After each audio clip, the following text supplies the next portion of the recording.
Well, hello there, amazing students, and welcome to week 3.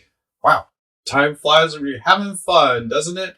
We're getting started in another action-packed week in lifespan development. Now, this course is really fun. I really enjoy it because a lot of times students who are parents start to have these little aha moments and little things come up. It's also that class where people start making the connections about why things are happening with our son or daughter or aunt or uncle or mom or dad or grandma or grandpa, as we're going to go through all the age spans. And so it's going to be a lot of fun. This week, we're going to talk about sleep, which impacts a lot of people. I myself have a sleep disorder, if you can imagine that, right? I'm even more crazy than I am right now. And for some reason, I always seem to have a plethora of energy, despite the fact that sometimes I operate with minimal sleep. Nonetheless, crazy, right? We are going to talk about that this week, but do make sure that you stay active and engaged in the course. Do stay on top of your submissions. If you're late, if you're behind on anything from this past week, do make sure get it submitted ASAP.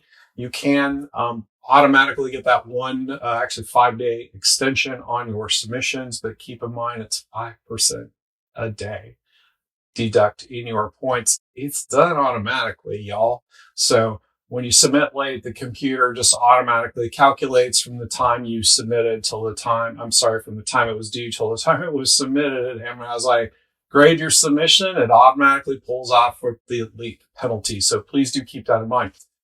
All right, let's dive into it. So this week we're going to be talking about some things related to early childhood, and then we're also going to be talking about sleep. So describe physical and motor development in early childhood. The motor development is actually very, very interesting. I want you guys to all consider this.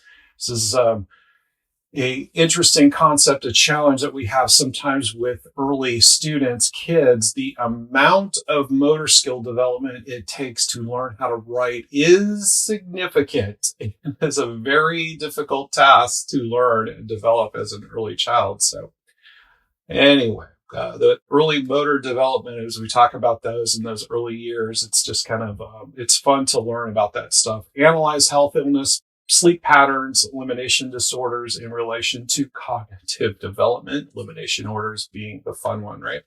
Identify influences on cognitive development, memory, and language development. So just a little continuation of some of the stuff that we're talking about here, but go through the reading materials this week. This is all really fun stuff, right? Chapter 4 in the Lifespan Development text, it's fairly easy read.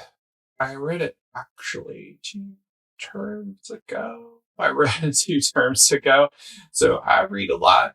But it's really good stuff. The course pretty much aligns with a lot of stuff that we're talking about in here. But do take a look at these videos, in particular this one we're going to work on in the discussion post. So if you do all that stuff, taking the test this week will be very, very easy. When you get to this page on your side, it's going to look a little bit different. It'll be a test. So you guys hopefully know the drill on tests, but this particular test has two attempts on it. Now, some tests will only have 1. This one does have 2. You certainly want to make it your best effort. Do the readings, watch the videos, do all that stuff first. Okay. Then come over here and click the start button. You'll go into the exam and then just answer the questions. If you don't do well, you'll have an opportunity to brush up in some areas that you may have missed and then retake it again. Do spend a little time refreshing, reviewing the information, just to make sure you're on track before you hit that submit button. That's it, gang. You get 2 attempts and 2 attempts only. So sorry about your luck if things don't work during one of those times. I have to tell you a very funny story. One time, these are all have a time limit, 45 minutes here. And I was taking a test one time in a class that I was personally in, and the campus used Canvas. So very, very similar to what you guys experienced. And it was like a Saturday afternoon, and I sat down and I hit that start button, and about it was raining outside, and about 10 minutes later, it was like lightning. And about 5 minutes after that, boom, like the power went out.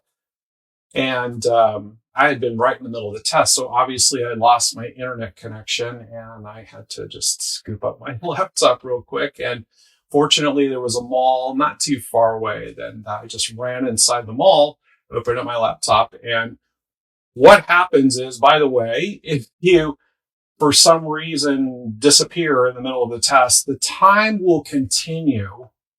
So if you somehow find yourself in that situation, hopefully you don't, get back online as quickly as possible, because the time continued. And I can assure you the test that I was taking, I needed as many minutes as possible. You're going to be done in about 15 minutes on this exam, especially if you just went through the readings and the videos. So the other thing is the discussion board this week. We all know that we need sleep, but sleep helps our bodies in many ways. Why sleep is important for our body? That's a question mark. What are the side effects when there is a lack of sleep, cognitive, emotional, physical, and what sleep methods have been developed to help people if they have sleep issues? So this gives us an opportunity to explore this week. Very, very important topic that impacts all of us, all of your patients, your children, everybody you know.